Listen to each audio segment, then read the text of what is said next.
In this second to last panel, we're moving from the actual and the current to the aspirational, the imagined and the future. As ACMI's CEO and director Seb Chan has put it, our hopes and dreams for the future in the arts are often still based on the infrastructure of the late 20th century. What does it mean to think about future infrastructure? And what does it mean to consider the very real impacts of those infrastructures on our climate and on our collective futures? To get us towards answers to these questions, we've brought together three esteemed guests here to talk about future cities, civic and technological infrastructures, and creative practices. I'm going to give you their bios and then they're going to come up and join us on stage and we're going to have a chat. So first of all, we have Professor Jean Burgess, who is Associate Director of the ARC Centre of Excellence for Automated Decision Making and Society, where she is the co-leader of the data program and convener of the QUT node. Jean's research focuses on the social implications of digital media technologies, platforms and cultures, as well as new and innovative digital methods for studying them. Our second panellist is Professor Dan Hill, who is Director of the Melbourne School of Design, the graduate school in the Faculty of Architecture, Building and Planning at the University of Melbourne. Dan is a designer and an urbanist, and he's worked around the world, holding roles in the Swedish government's innovation agency, Vinnova in Stockholm, ARUP in London and Sydney, the Helsinki Design Lab for the Finnish Innovation Fund Citra in Helsinki, and the UK's Future Cities Catapult in the BBC in London. And last but certainly not least is Katrina Sedgwick, the inaugural director and CEO of Melbourne's Arts Precinct Corporation, where she's leading a $1.7 billion transformation of the area.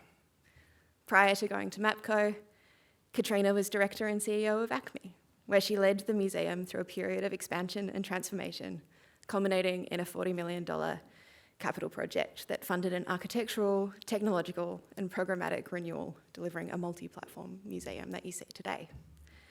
Please join me in making Jean, Dan, and Katrina welcome.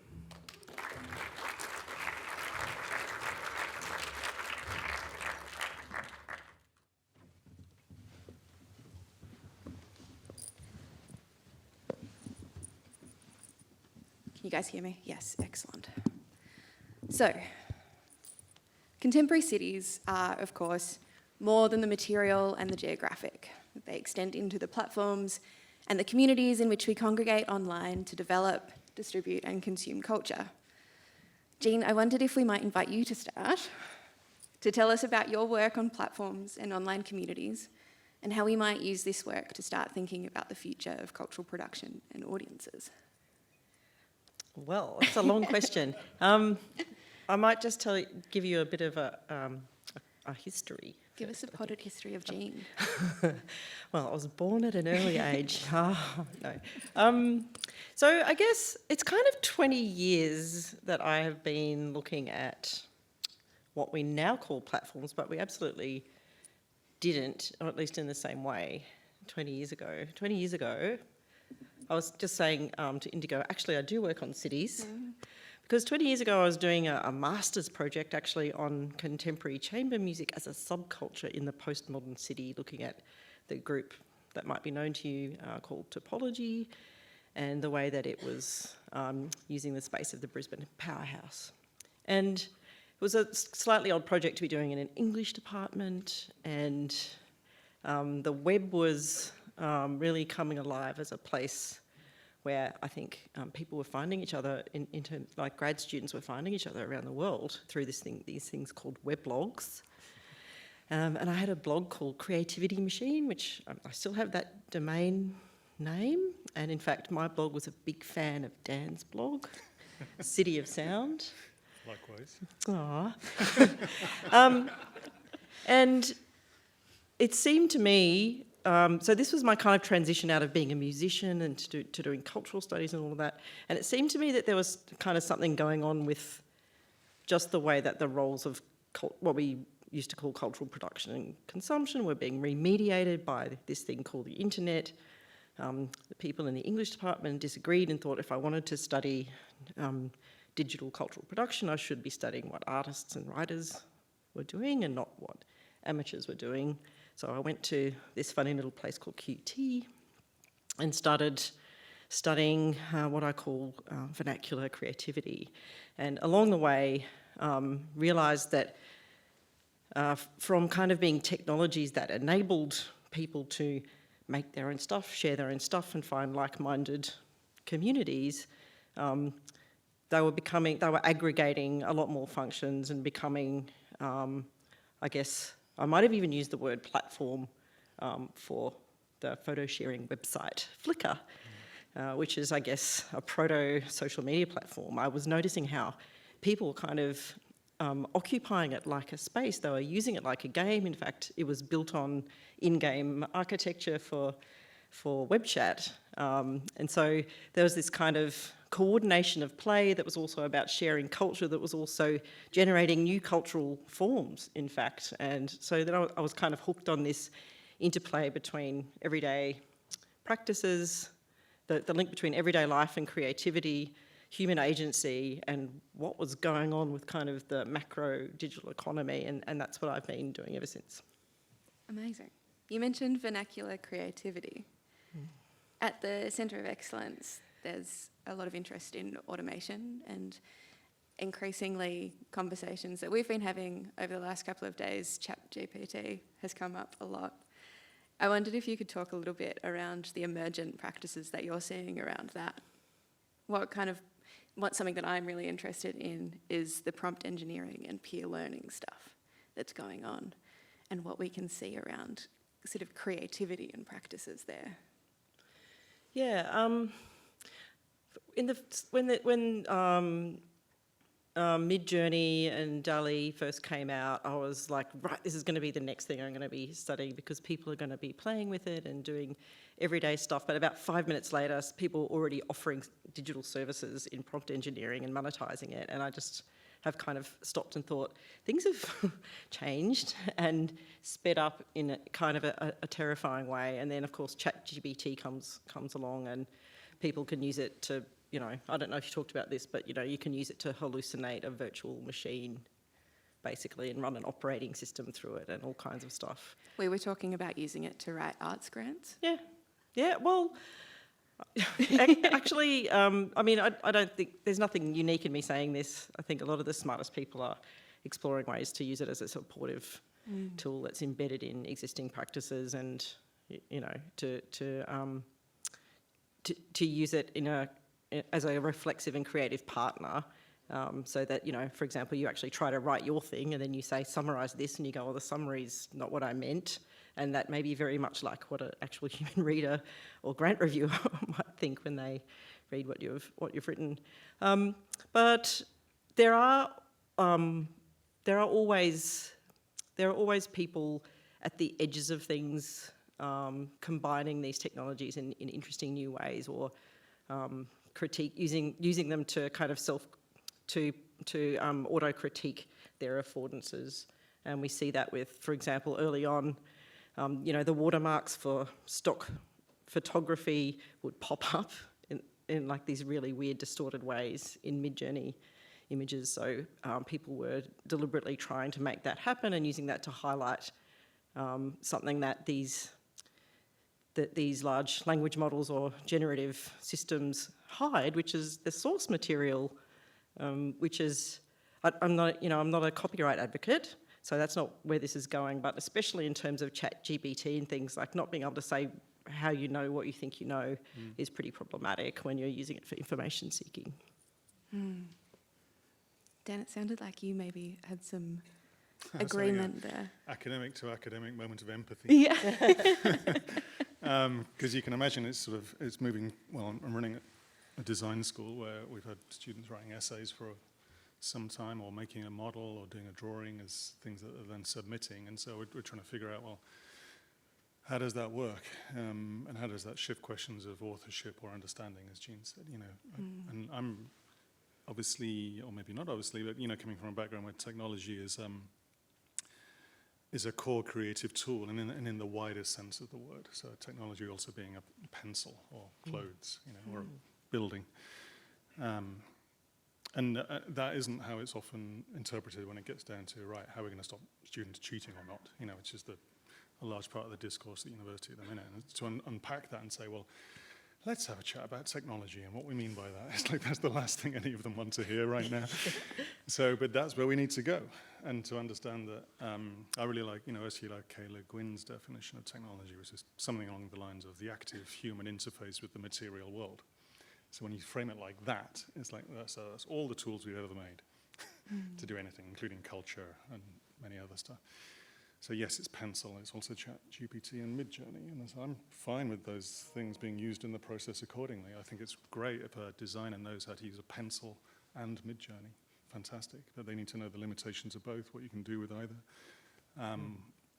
when to deploy one or the other, what you're building upon, whether it's a tradition of drawing or perspective, where you're learning those things from, or in Midjourney, as Jean said, the source material that you're mashing together the software is mashing together to produce some kind of meaning. So I think starting with that perspective of a technology is just this thing that we've used to create with, and it's an incredibly wide field.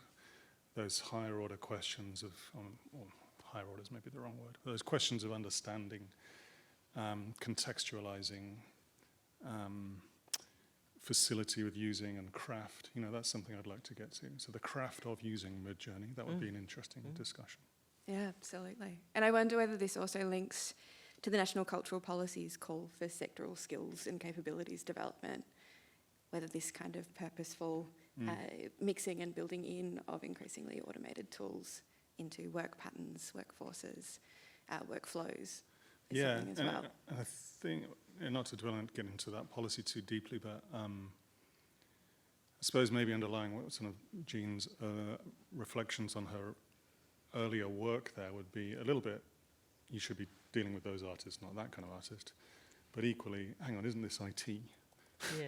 And I remember when I first lived in Australia, encountering IT as this kind of concept that just meant all of that stuff over there, and that's quite different to culture. And that just doesn't hang, how Jean introduced her work, clearly you can't separate them that easily. So the idea of a cultural policy that isn't written by creatives that understand how to use technology, which I suspect sometimes it isn't always the case, let me put it that way, that's really problematic, and it sort of separates these things out into sectors, and they're absolutely not sectors. There's no such thing as sectors in that sense.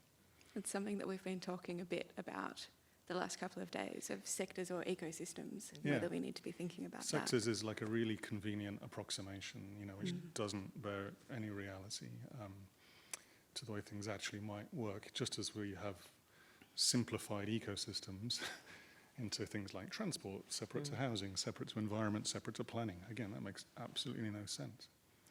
I think it's worth noting, though, that, we have been talking about ICT or IT being, a thing, a box, and in fact, digital needs to be thought far more expansively as a series of tools which can be applied in a whole lot of ways. And yet, a lot of things haven't changed, and there's still many organisations who still sort of pigeonhole these different areas. Digital is about ICT and marketing. But it's not. It's actually about embedding digital, so much to the point that I really find it weird that you should have to write a digital strategy. In fact, it's just your strategy. And digital permeates everything, and it is a wonderful tool to be applied for certain outputs, which might be how you collaborate and work together as an organisation, or as you're making work, or it might be a platform for a creative work, in the case of sort of AI tools, I met somebody for the first time the other night who was talking about how they use it. They've got a very small organisation, they're under a huge administrative pressure to do really burdensome grant applications, and they're using AI really kind of cleverly, I think, to respond, exactly as you said. Here's the guidelines, this is what I've written, what do you think? And they come back with kind of comments in their version. In terms of access, if we think about how we're taught to do grant speak and the kind of elitism of that, not even elitism, the kind of bias that delivers in terms of who can actually harness that kind of language, in order to express an idea, which really is what you should be funded for. You shouldn't be funded for how well you write the application, but what you're actually going to make or create or aspire to or experiment with. Yeah. And if AI is able to step in and break down a whole of those barriers, my goodness, how thrilling, you know, because it's going to take decades for our inherent biases that we've all grown up with to be broken down, generation by generation. The way my children think about technology and engage with it is utterly different to me. And I feel like I'm a pretty open thinker around digital, but it's utterly different to the next generation. And it's going to take years for digital to really seamlessly be part of what we can do. And if we can use, in the meantime, things like AI in a clever way, not be too frightened of it. Of course, we don't want people to, you know, in the same way that I don't want to have my children paying somebody to write their essay and submit it. It's the same thing, except it's free. But if we can use AI as a tool to you know, remove hurdles and barriers when it comes to kind of literacy or a particular type of expression, I think it's fantastic. Can I? Please. Oh, with the essay thing, I just have to say, you know, if we're worried about people cheating by getting ChatGPT to write their essay and the essay is successful that ChatGPT wrote, then we need to just look at how we're assessing learning. I think that's what all the smart educationalists would say. Yeah. And the same goes with creative practice. Right? Absolutely. But I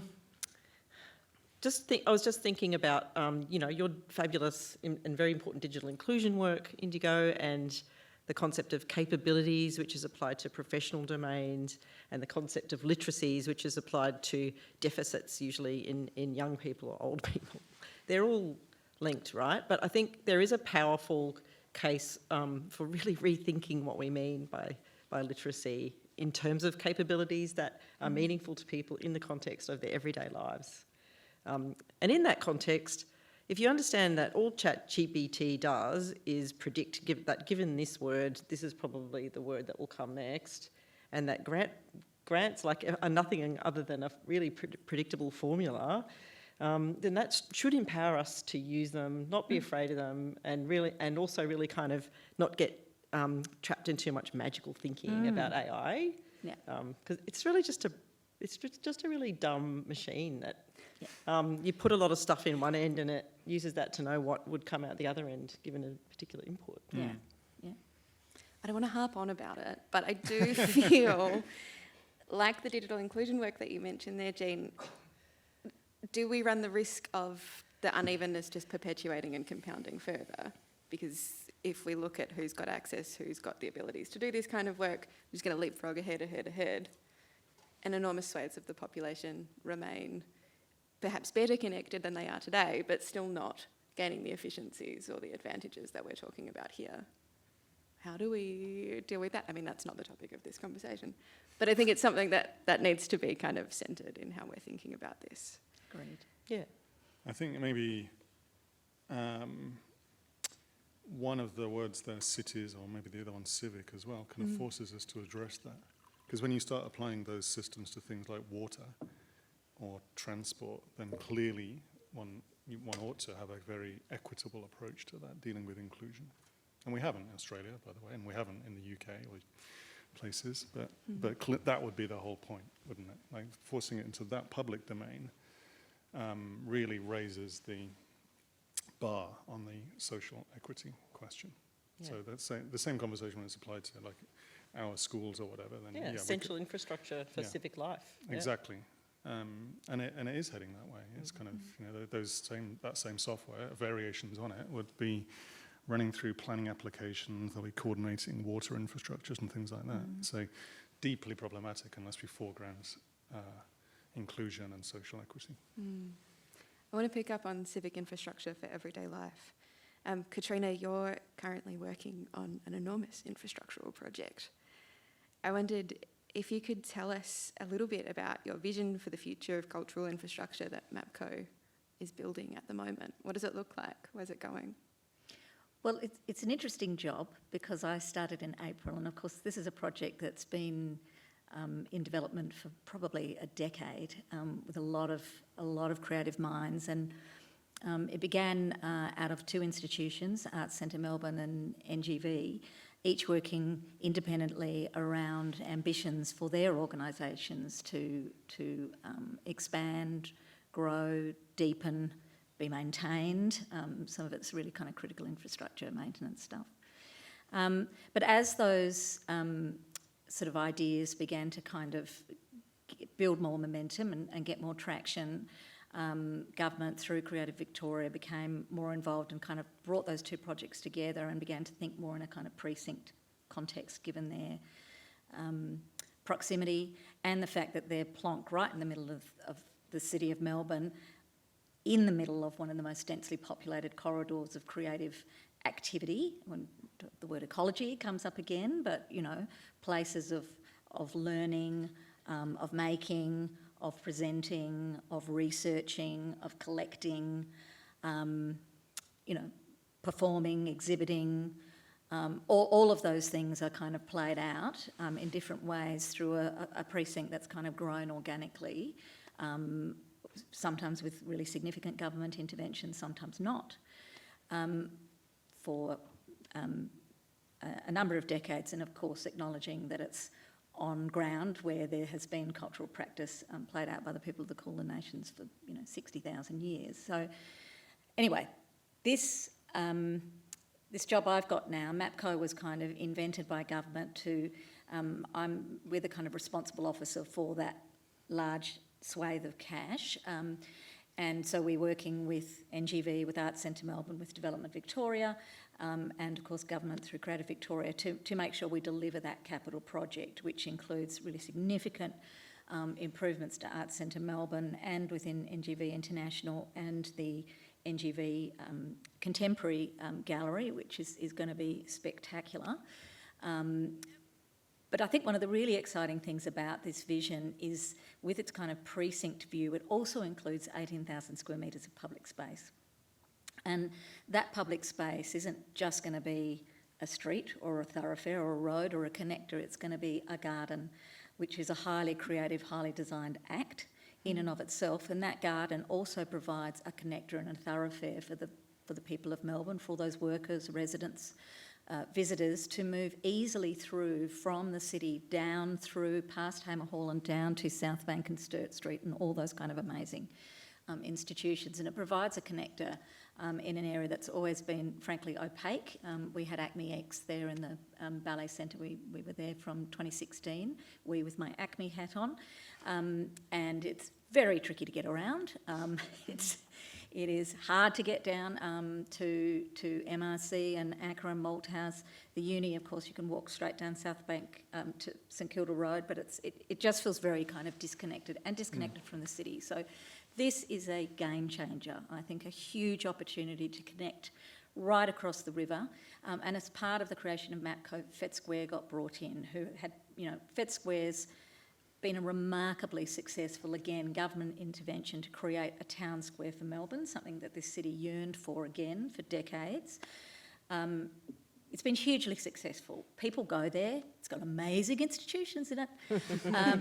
But it also needs to be rethought in a range of ways, and so it's now become officially an arts organisation, and it sits in this corporation. And part of the challenge that we have is to connect Fett Square to the arts precinct and make it feel whole, and make this feel like a kind of a journey and an exciting place for people to come and engage with all sorts of elements of creative practice and process and presentation. And when we define that area, it's exciting because it's not just the built form, it's also not just our garden.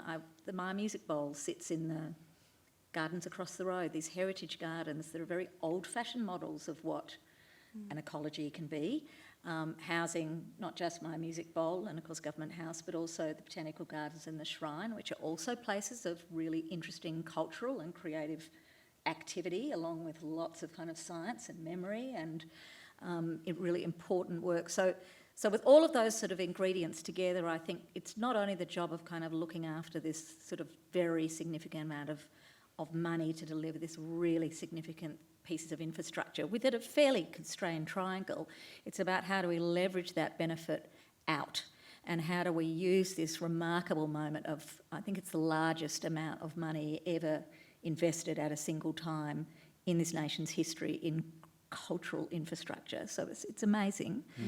How do we use that to leverage out and bring benefit to that broader suburb and to each of those institutions, and create a kind of environment that sort of underpins and allows those parts to create an even greater whole? And it's very exciting. And then, so to take it back to this kind of idea of technological infrastructure, that's a whole challenge in and of itself, because you've got this kind of cluster of organisations in very different kinds of buildings, doing very different kinds of practice, using different systems. Again, how do we find a coherence between all of those things without mucking up the DNA of what works so well within them?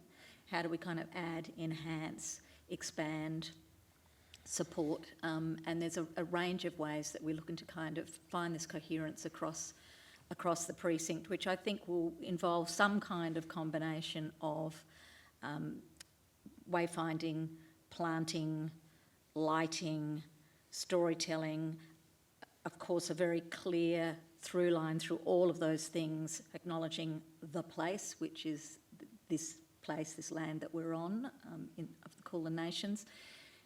And then I think digital sits across the top of all of that, but how that plays out is something that we've really got to think about. We've got to have a sort of intuitive digital layer that enables a visitor, a participant, to easily navigate and explore those parts that aren't just about the biggest marketing campaign, but about what can I discover, what are the nooks and crannies, what's the kind of amazing, dazzling moment, the show pony moment, and then a really tiny, very cool thing down in this corner, that both things I want to go to. How do I get there right now?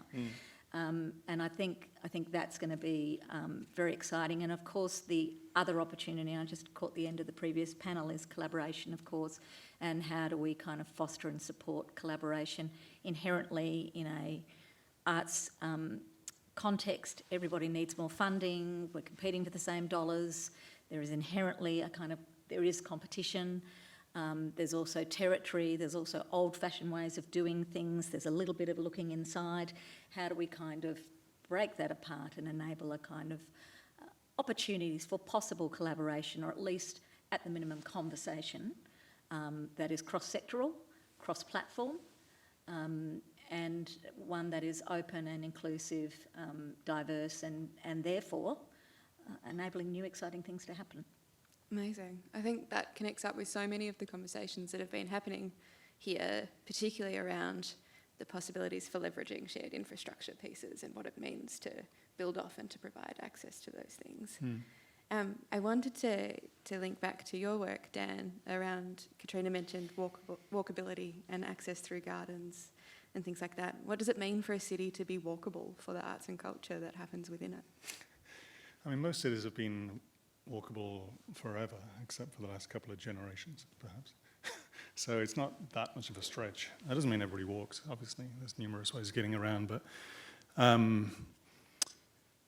in a way, I think with cities like Melbourne, we're trying to remember what it was to some extent.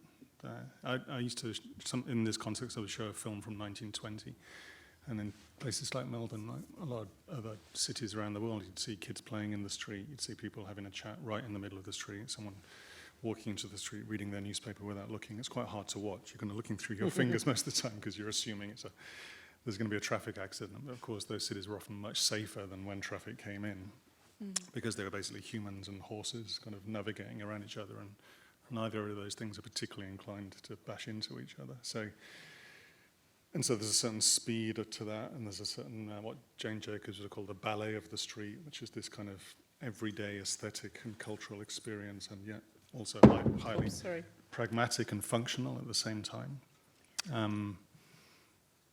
While I'm rolling out quotes, I'd also go for Rebecca Solnit, talking about the magic of the street being the combination of the errand and the epiphany, which is really nice when we think about infrastructure, actually. Errand being just the sort of functional side, the job to be done. I need to get to Fed Square by 6 o'clock or whatever. How am I going to do that? But then the epiphany is, as you say, on the way, I saw this amazing thing. You said, show pony? And then this very small thing here. And a great street has all of that stuff. It has you bumping into people who might be, your future partner or the last person you want to see right It does all of those things as well as being functional stuff, as in milk's got to be delivered, shops have got to open, people have got to do their thing. So the balancing act of things like walkability or streets or infrastructures is in precisely that errand and epiphany. The challenge is, because we've separated those sectors out, we usually say streets are for errand type things, and we're going to give that to the Department of Errands, otherwise known as the Transport Department. And if you give the street to, the traffic department, you get traffic. The clue is in the name, isn't it? So if you gave the street to gardeners, you'd get gardens. It's really about who do you bring together around that idea. It can do all of those things. And so where we are right now with design, and urban design in particular around the world, in places like Paris and Barcelona, and yes, Melbourne too, is we're beginning to see, well, it can be about gardeners as much as it's traffic engineers, and it's about school kids and artists all at the same time. On the major street retrofit project around in Sweden, we got Brian Eno to write a set of design principles for the street. And that was me deliberately saying, well, his voice is equally valid as a traffic engineer, because it's errand and epiphany, So that's really powerful when you think of what Katrina's dealing with here, I think, in terms of this balancing act of all of those things. They're all public and they're all civic, and so you've got all of those disparate needs and desires jostling around, and we need to manage your errands, like it needs to handle the water like this, or it needs to be safe and secure or whatever, but it's also about epiphanies, and that's what cities are about, this tangle of cultures in a place where natural systems intersect, and that's totally what they are. So it's not just a utilitarian errand thing at all. It can't be run by the traffic department. It needs culture to the table just as much. Could I interfere? Please interfere. Oh, just listening to both of you. So there are citizens in this picture as well. They're doing their errands. They're having their epiphanies. That's me. Yeah, that's me. That's a good summary of everyday life. I love it. They're wayfinding through these beautiful interconnected spaces. But actually, they've all got mobile phones on them, and they're doing things with them. Those errands are mediated by mobile devices, as their epiphanies may be shared using it. Yeah. So 10 years ago, we would have been like saying, oh, we need to have big screens where we show all the Instagram posts from this space to activate it. Like, where is that sort of piece sitting in these imaginaries? Do people have phones? What do they? People have phones. They do. I mean, this is the work, I just dropped mine on the floor, so it was like that Russian pedagogical technique where you drop a big book on the floor to get someone's attention. Pay attention. Wonder what it was. No, I mean, this is the stuff that was so important, that we were working on in the renewal was, the lens. Having a piece of cardboard that means you don't have to hold your phone and take pictures of everything in the incredible exhibition, which I hope everybody's spent hours in, Story of the Moving Image. But, to have a piece of cardboard that is your device rather than a phone, so you lose that kind of distraction and so on. But of course, phones are there, and we're talking about how do we use them without having another app to help you discover and explore, and that's something we've got to all sort of work on together over the next little while. But it's interesting, screens. I mean, Fed Square, we've got 2 really big screens, and it's a really interesting it's a great opportunity in some levels. And we just screened the Socceroos games for the World Cup. Oh my goodness. Like, what a gift to have that. We got it up, my poor team. Like, each time they kept winning, it's like, oh my God, I've got to do it again. And we knew the crowd would at least double. And anyway, we all felt part of that, not in... Even people not in Melbourne who exist, we felt part of that through social media. It was thrilling. Yeah. Like, it was genuinely thrilling. I mean, my son came out from the middle of that pack, I think after the 3rd game, pale. He's 18, like absolutely pale, going, that's the best thing that I've ever done in my whole life. Just, who would have thought a screen and a crowd of people in that kind of thing would do it? But then it can also be really annoying. You knew it would stop really before the quarterfinals, though. Huh? You knew it would stop before the quarterfinals. Well, we did. We did. But having screens is noise. It's visual noise, and you've got this remarkable architecture here with Federation Square, and then you've got this kind of thing that commands your attention all the time. We've been talking about a lot about that. How do we move back and forth, you know, between these moments where you really want to look at it and there's something really engaging and important, or it's enhancing something else that's happening around it. And when is it like really discrete wallpaper or almost invisible? And we've really got to look at that kind of nuance. So how screens play out, like I don't want to stop any creative conversations. I want to be a yes and person as we do the workshops, but I'll be surprised if there are a lot of screens around the precinct. I just don't think they are, certainly in the sense of, you know, large glowing things that are capturing your attention. I would be surprised if there is a great deal of them in the way that like the gigantic screen in Fed Square is a joy and a burden. All at once. I think, you know, we've done bits of work on this in the past, but there's sort of more subtle use of displays of numerous sizes, different types, e-ink through to big screens, small screens. I mean, there's that diversity of approaches there. And I also think your mention of garden as well, both literal and metaphorical. Like the act of gardening involves a ton of technology of different types. There are apps that I use as a really bad gardener, you know, to hover over a plant. Is this? Well, literally that kind of thing. Like how much, picture this, the app I use. I use that too. There you Love go. picture this. There we go. So there is a mobile phone-based app that we're using in the most hands-on thing you can do, which is putting your hands in the soil and trying to make something out of it. So I think there are ways that you can light touch use technology, but the point is to make a garden, not to make an app, and do it that way round.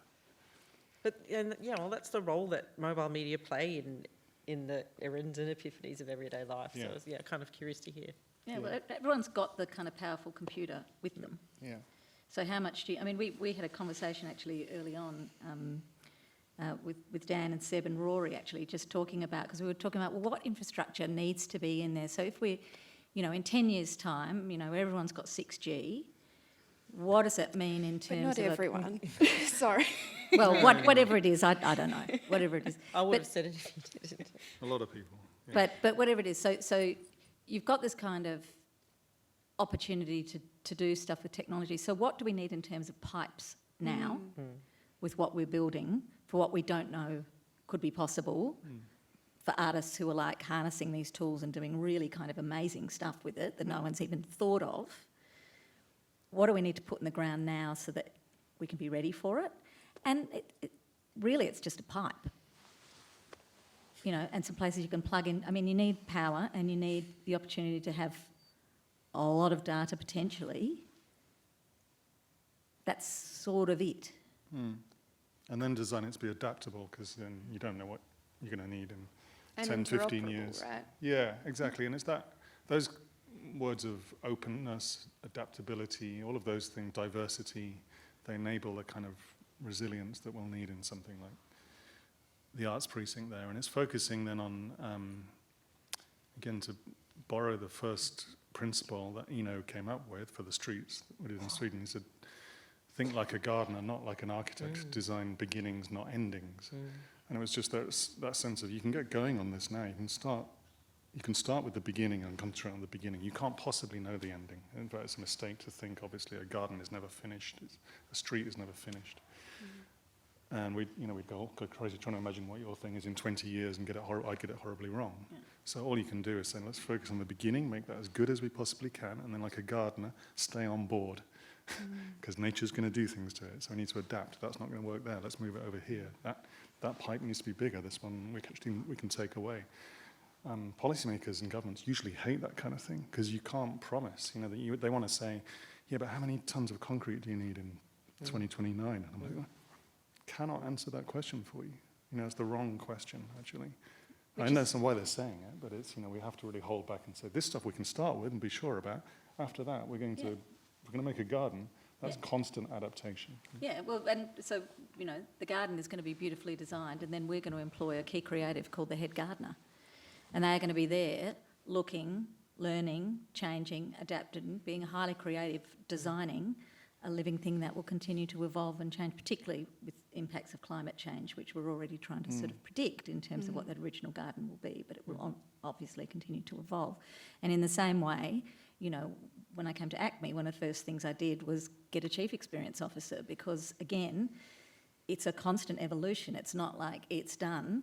You've got to have that pushing of, here's these tools, what can we do with them? How can we kind of work differently? How can we engage with our visitors differently? How can we make, if I'm a theatre company or whatever, how can we create work that's different? How can we distribute it differently? We've got to be thinking about that in a really sort of expansive, open way that requires significant investment.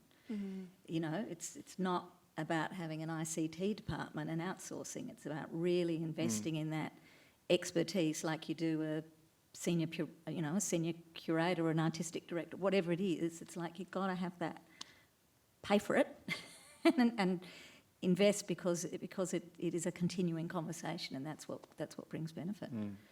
We're about to open it up to questions, so get thinking, put your hand up, microphones will come and find you.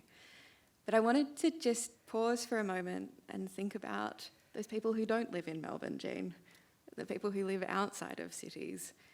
What does it mean for culture to be so centralised? Not that culture doesn't happen elsewhere, but in terms of money, infrastructure, institutions, it is heavily geographically weighted towards the city. How do we move beyond that? Do you guys have any thoughts on that? I don't have Jean, other as thoughts. someone not from Melbourne. Yeah, I'm from regional Queensland, actually, technically. Representing the rest of the world, Jean Bush. Yeah, ROW, as they call it in publishing. Exactly. Wow. I think culture is everywhere, and Raymond Williams, if we're doing quote fest, Raymond Williams famously says culture is ordinary, which has two meanings. One is that, the practice of everyday life, of course, is cultural, but also, and as I'm sure everyone here would agree, the practices of well-funded cultural institutions are also ordinary, like not rarefied or special or godlike. Like people go to work there and have jobs and try to do things and go for lunch and stuff. So Have epiphanies. have epiphanies and errands. That's my big takeaway. I don't know what we do about that, but I don't know. I'm just picking up on the gardening vibe. So I'm not going to answer your question, but I'm going to say that one thing I've been thinking about is what on earth is going on with the internet and what's going to happen next to it. And you might know that Twitter's been taken private by an odious individual who's destroying it by the second. Meta's probably working out that social media is a dud business model, and there's probably better ways to make money. So that big kind of dominant platform paradigm is kind of going away. So this might be a useful analogy for kind of cultural institutions as well.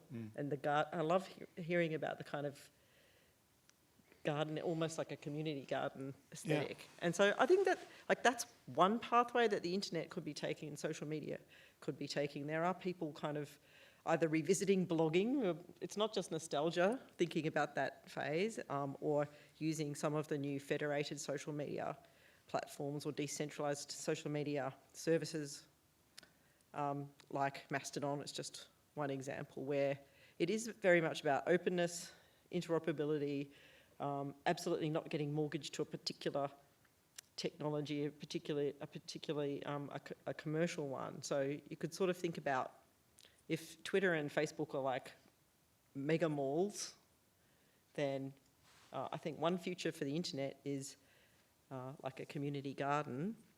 And actually, those sorts of technologies are far less resource intensive.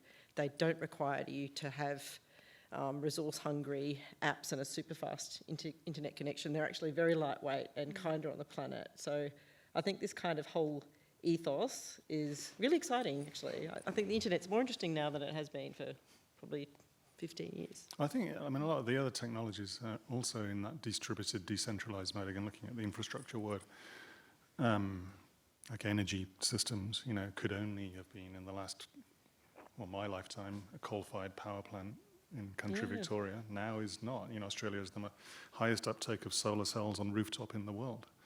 Yeah, That's there's a something huge happening. shift. There's you know. something. Same with mobility. There's, as you know, like walkable, you brought it up, and cyclable, and e-bikes, and wheelchairs, and scooters. Like all of those things are distributed, decentralized systems that work in the gaps between things, and they work well in cities and in country increasingly as well, which is really powerful. A lot of our work at the minute at the school is focused on Shepperton, actually, which is just fascinating in lots of interesting ways. Not least culturally, and you can see the role there of Shepperton Art Museum to some extent as a centre within that as well. So it's not on the same scale as MAP, but it's also a place where the culture of the town can come together, but then crucially distribute out again. And that's where garden as a more participative thing is way more powerful. And I'm thinking of things like Ron Finley's work in Los Angeles. He's an amazing gardener who's been making farms in vacant parking lots. He's worked out there's something like 26 Central Parks worth of vacant parking lot in LA. You can grow something like 724 million tomato plants there, and he's doing it with communities in food deserts. I mean, that's a distributed, decentralized gardening with social justice behind it, super participative. The artist Linda Tegg from Melbourne, her work in Stockholm, this beautiful meadow installation, which is basically like a modular meadow system that started sprouting out of ArcDes, the art gallery there, rolling across town, and then at the end of the exhibition, everybody could come and take one of the little chunks of meadow home with them, and so that's presumably continuing to grow all over Sweden in weird ways. So there's something really powerful about this distributed. And these sorts of things can be replicated in all kinds of urban and non-urban environments. Absolutely, So like if you think about projects and memes and programs rather than edifices and installations, then the sky's the limit. And MAP is a place where those things can come together in and around Melbourne, but it's also a place that can distribute those things out, a bit like the Linda Tegg artwork. But all of those little seedlings sprout in their own way elsewhere, and in concert with whatever the culture that is, whether it's Shepperton or somewhere else. That's lovely. And you were talking, Katrina, about those possible pivot points that MAP could leverage out and benefit culture more broadly. Well, potentially. I mean, I was just thinking about, that kind of centralisation within the cities is about, a library or a museum or a gallery, which, unlike the kind of tech companies that have existed for 15, 20 years, have existed, since the first library in Alexandria and, however long ago. So, I think institutions are here to stay, and I think the kind of the collecting function, the research function, the exhibition function, the expertise, all of that kind of history and story is important and so on. But what was exciting about the National Cultural Policy was its focus. It was like the way it was talked about. All those things were a kind of a given, and the traditional. Yeah. Opera, symphony orchestras, ballet, even theatre were kind of not really talked about, and things like contemporary music and writing, which aren't about necessarily, live music obviously is a thrill, but the recording of music is a distributable thing, and through the internet is remarkable. Likewise, the written word is able to be distributed. The opportunity for collaborative work through digital is also incredibly exciting. And, people have been exploring in broadcast for some time in terms of those more traditional forms and distributing them elsewhere, but we certainly saw a great flourishing of that when we had to do it with the COVID kind of lockdowns. I'm also chair of Back-to-Back Theatre, and it's been really exciting. I've been on the board since I came down here, watching that company sort of harness a range of different platforms for their work as it suited the story they wanted to tell, and presenting it in the platform that was right for that, some of which is something that you could screen in 100 countries at once, some of which only 2,000 people will ever see. And I think that's what's really exciting. When we talk about, and of course they're a regional company, tiny regional company making the best theatre in the whole world. I